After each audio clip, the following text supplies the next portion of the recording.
En images, en 8 minutes, voici l'édition régionale. Vous le savez, on est ensemble tous les quarts d'heure pour tout voir et tout savoir de l'info près de chez vous. Voici le journal. On va bien sûr démarrer par vos prévisions météo avec encore un temps doux mais très instable quand même pour les prochaines heures, pour la fin de semaine. Dès ce vendredi, le retour des pluies. Pour finir également cette journée, jeudi des pluies, même si le soleil fera quelques percées, les températures elles sont plutôt douces. En hausse, 10 degrés à Lille, 8 degrés à Saint-Omer, 9 degrés sur le littoral. Côte d'Opale, on en reparle bien sûr après ce journal. Les prévisions météo complètes sont à suivre dans 7 à 8 minutes.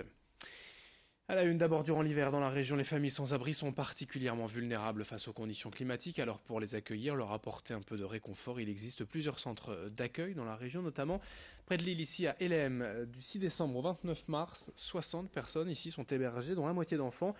Beaucoup de ces familles sont en situation irrégulière, sans papier, sans logement, sans solution. C'est le 115, le SAMU social, qui les conduit ici.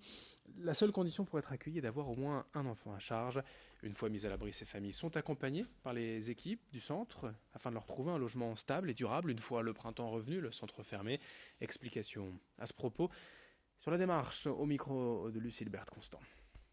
Alors en fait, c'est le 115 qui nous envoie les familles. Nous, on choisit pas du tout les familles. On reçoit une composition familiale avec les informations de la famille. Et ensuite, on les accueille, on leur fait faire un tour. S'ils adhèrent ou pas à l'hébergement, ils restent avec nous jusqu'à ce qu'il y ait soit une solution que le 115 les appelle pour avoir une solution extérieure, soit jusqu'à la fin du coup de la veille saisonnière le 29 mars. C'est compliqué à gérer au quotidien pour les familles parce que là, c'est leur donner un toit pour l'hiver, puis après leur expliquer que on ne sait pas en fonction des situations ce qui va se passer. Ça va dépendre en fait si le 115 les appelle pour trouver un hébergement ou non quoi.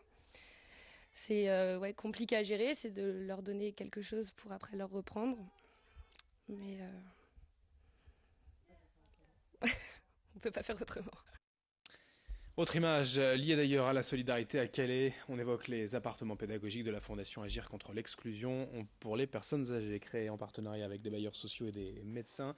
Ces logements ressemblent à beaucoup d'autres, mais ils ont été conçus spécifiquement pour s'adapter aux besoins quotidiens des locataires vieillissants. Quelques astuces et outils disséminés partout dans l'appartement pour faciliter justement la vie de ces personnes, retarder le plus possible l'intégration en EHPAD ou structure équivalente pour maintenir à domicile ces résidents. Explication avec le président de la Fondation Agir contre l'exclusion à Calais au micro de Marine Kijek. Les problèmes de luminaire. Aujourd'hui, il faut que quand une personne âgée se lève, puisse avoir un système éclairant lui permettant de se déplacer sans pour autant allumer la lumière, mais pouvoir aller se déplacer dans la cuisine ou aux toilettes, voire même dans la salle de bain.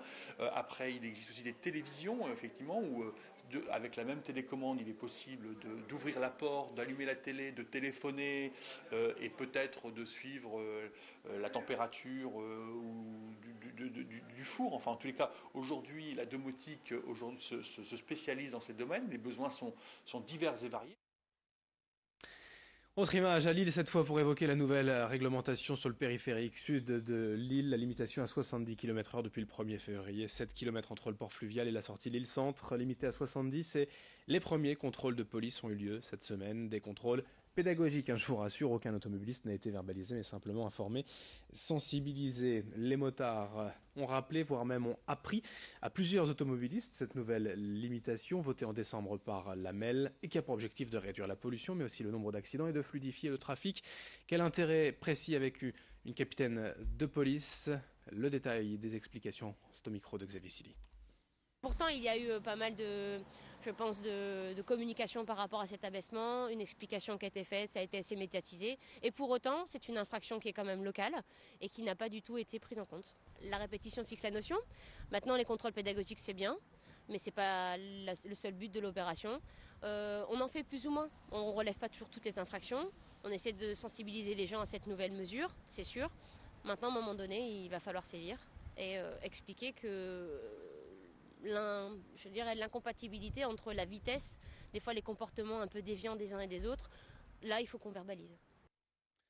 Dans cette édition régionale également, nous vous présentons le projet atypique de François Marien. Il veut ouvrir le premier restaurant inclusif de France, un projet qui va bientôt se concrétiser. Nous avions rencontré en septembre dernier ce trentenaire bruxellois participant à l'émission Un dîner presque parfait. Son restaurant, simplement baptisé Inclusion, devrait voir le jour en mai à Lille, rue Solferino, avec un slogan simple: savourez votre différence. Pour bien comprendre, l'inclusion, c'est de permettre à tous de venir au restaurant, quel que soit son handicap. Ainsi, les cartes et les menus seront en braille et le personnel formé à la langue des signes. Actuellement, François Marien recrute son personnel, des chefs cuisiniers, des serveurs, intéressés par ce projet, évidemment porteur de sens. Explication au micro d'Idil Gunay. Inclusion, c'est un terme que j'aimerais bien embellir, rendre beau. C'est beau l'inclusion, c'est beau le handicap, c'est beau les échanges, c'est beau les rencontres. Et ce terme-là, chacun peut se l'approprier, que l'on soit en situation de handicap ou pas, que l'on soit étranger en termes d'étudiants étrangers qui arrivent à Lille. L'inclusion, savourez votre différence dans mon restaurant. Donc ça va bien ensemble, ça matche bien. Et ce terme-là, je veux vraiment le rendre encore plus beau, je veux que les gens en parlent partout. C'est l'aboutissement clairement d'un rêve. Ouvrir quelque chose à 32 ans qui a un sens par rapport à mon parcours, par rapport à mon handicap, par rapport à tout ce que je défends depuis des dizaines d'années. Voilà, et tout ça dans un restaurant en tant que fin gourmet, c'est vraiment un beau rêve qui va se réaliser prochainement. Le restaurant Inclusion devrait donc ouvrir rue Solferino à Lille d'ici les prochaines semaines. Dès demain, en revanche, vendredi, le bar de France qui proposera peut-être le plus large choix de bières, ce sera rue Masséna, le Delirium Café, 40 bières pression, plus de 600 en bouteille.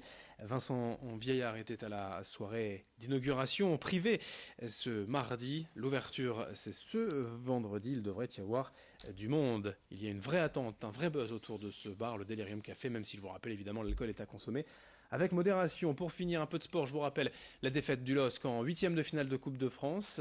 Hier soir, mercredi soir, à Rennes, 2-1. Lille éliminé et il n'y a plus de club nordiste en Coupe de France. Notez également la défaite en Euroleague féminine en basket, donc de l'ESBV à Villeneuve d'Ascq à domicile face aux Russes d'Orenbourg, 49-61. Villeneuve d'Ascq qui va avoir beaucoup de mal à poursuivre son avenir européen cette saison. Merci de votre fidélité, d'autres infos à suivre dans un instant. L'actualité continue tous les quarts d'heure ici même. À tout à l'heure.